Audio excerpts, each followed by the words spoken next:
Thanks for joining us. I'm Kristen Gatesman, and you're watching Inside Horry County Schools. Ask any teacher, and they'll tell you that using only a textbook to learn is just not sufficient today. Students need a combination of lessons within the classroom and experiences outside of that environment, but it's also valuable to travel beyond the school doors to actually see and hear and use your senses to explore classroom standard. That's where the American History Project grant comes into play. Many of our history and social studies teachers used part of their summer to become the students themselves and go to places they teach about. Talk to the people who lived through historical moments and record what they learn so that they can take it back to their students during the school year. You're going to see how our teachers are turning their own incredible opportunity called the History Inquiry Project into something that makes a difference in your child's classroom as we take you inside Horry County Schools. Well, what we're working on today is we're learning about our tribes. We've got the Catawba, Cherokee, and Yamasee, and our group is working on reading to find out what our celebrations are and what we are skilled at.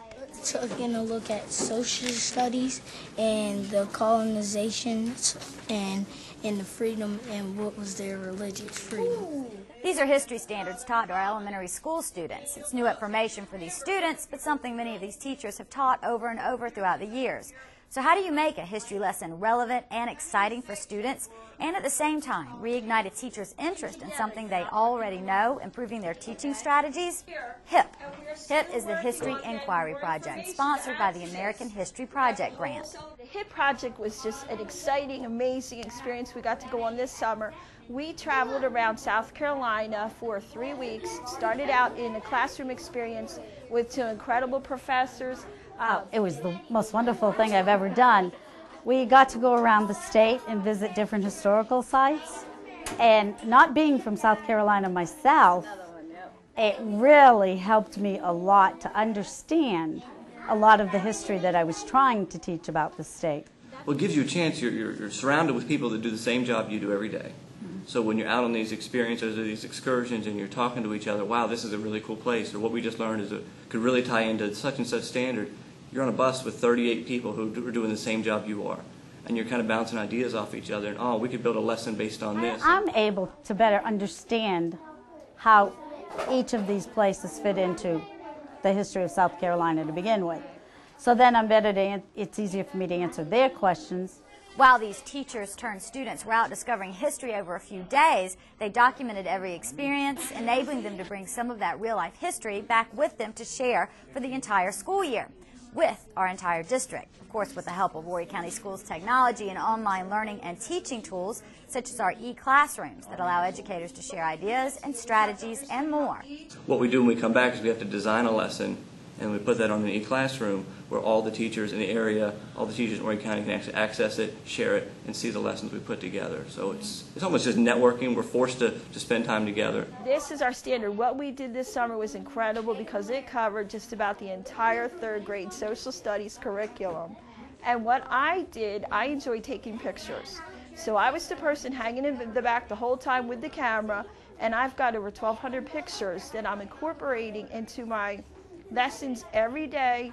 The social studies PowerPoints that we're doing, most of them have pictures that I took over the summer at the different places that we went. A lot of our students, so many times, they just think of it as a story.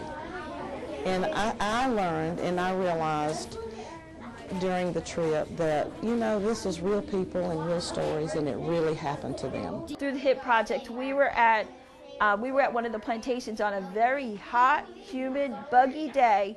And we were standing there and we had a discussion with some of the other girls, and we're thinking, we get to get back on a bus in an hour and get a drink and cool off.